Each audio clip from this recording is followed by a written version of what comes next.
এই প্রফেশনটা চেঞ্জ করতে গেলেও যে কিছু একটা করতে হবে। এই চেহারাটা এমন মার্কা মারা, সেটাও তো পারতেছি না। আমাকে ঈদের পর থেকে আমাদের কাজে দেখেন সবাই, এত পরিমাণের নাটক করলাম, এত পরিমাণের নাটক করলাম, সে সময় আমার খাওয়ার টাকাই থাকে না।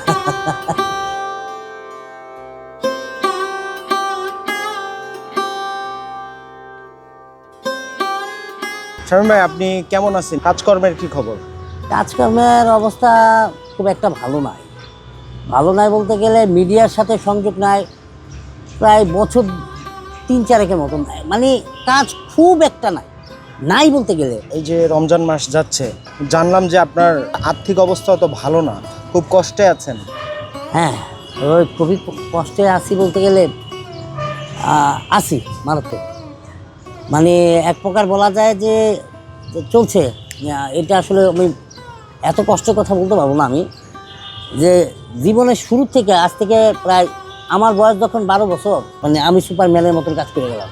তো সেই সময় থেকে আমি প্রোডাকশনে কাজ করলাম, মহিলা ক্যান্টিনে কাজ করলাম, এত পরিমাণে ভালোবাসা দিলাম। সেই সময় আইসা দেখলাম আউটপুট জিরো। এত পরিমাণের নাটক করলাম, এত পরিমাণের নাটক করলাম, সেই সময় আমার খাওয়ার টাকাই থাকে না।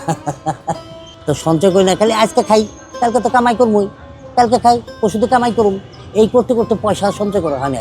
জি, আমি আসলে আমার পরিবারে আমরা 5 জন লোক, আমার 3 ছেলে, আমি, আমার ওয়াইফ। এই রোজার মাসটা আসলে, এই রোজার মাস গত বছরের রোজার মধ্যে টুকিটাকি কাজ হইতো, কাজ করতে পারছিলাম, চলছে আলহামদুলিল্লাহ। রোজার মাসটা সুন্দর কাটা গেছে। তো এখন কাজ নাই হচ্ছে, এক তো মিডিয়াতে আমাকে কেউ চিনে না এই মুহূর্তে, আর দ্বিতীয়ত আমার হারুন কচিদার ভাই উনি অসুস্থ হওয়ার কারণে এই মাসে যেহেতু 8-10 দিন কাজ হইলে আমি আরামসে আলহামদুলিল্লাহ আমি কিছু করে খেতে পারতাম, আমার বাচ্চাদের নিয়ে ঈদ করতে পারতাম। সেগুলো আমি বিগত 2 মাস ধরে ওই ইউটিউব চ্যানেলের কোনো কাজ পাইতেছি না। বিকাশ পেমেন্টে 10,000 টাকার বেশি অফার, শপিং চলছে তো। সামনে তো ঈদ, কি হবে? সামনে ঈদ, ওইটা নিয়ে প্রতিনিয়ত আমি নিজেই একা একা খুব মানে অস্থির বোধ করি। তা আমি জানি না, আল্লাহ জানে, তবে রিজিকের মালিক আল্লাহ। আমি কারোর কাছে আর্থিক সাপোর্ট চাইবো না, আমি কারোর কাছে হাত পাতবো না। আমি একটা জিনিসের জন্য হাত পাতবো, আমি যদি হাত পাতি তাহলে আমার রিজিকের কাছে, মালিকের কাছে চাইবো, আমার রবের কাছে। আমি জানি উনি আমাকে দিবে কোনো না কোনো সময়, কোনো না কোনোভাবে।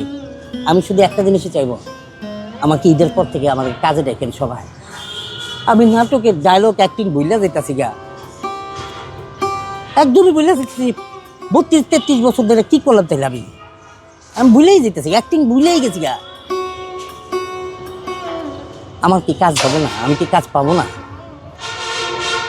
এটা কোনো কথা হইতে পারে? আমার কি নাই ভাই, আমি তো 100% শক্ত আছি।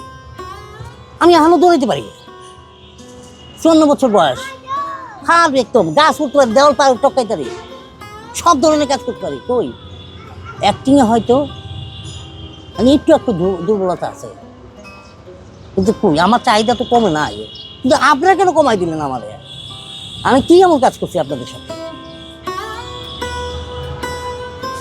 আমার কোনো টাকা পয়সা লাগবে না, আমি হুটকি বত্তাদা ভাত খাবো, কোনো অসুবিধা, কিন্তু আমারে একটা কাজ দিয়েন, এইটি আমার চাওয়া।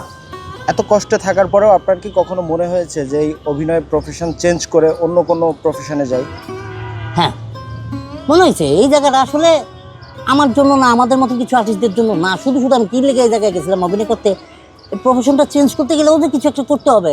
এই চেহারাটা এমন মার্কা মারা, সেটাও তো পারতেছি না। না পারবো বাজার ব্যবসা, না পারবো কাঁচামাল তরকারি কাঁচামালের ব্যবসা করতে, না পারবো অটো রিক্সা চালাইতে, না পারবো কোনো অনেকে চাকরি করতে।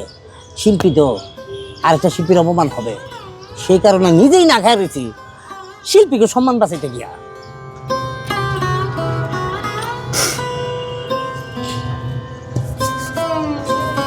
জমানো সঞ্চয় বলতে গেলে মানে কোনো ওই পরিমাণের নাই আমার।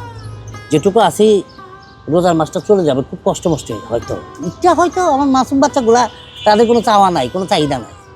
তারা, আমি কয়েকদিন ধরে জিজ্ঞেস করতেছি তোমাকে ঈদের কিছু চাওয়া আছে বাবা? পরিস্থিতি কিন্তু তোমরা নিজেরই দেখতেছো তো বাবা, কোনো চাওয়া নাই, কোনো চাওয়া নাই। আমার বাচ্চা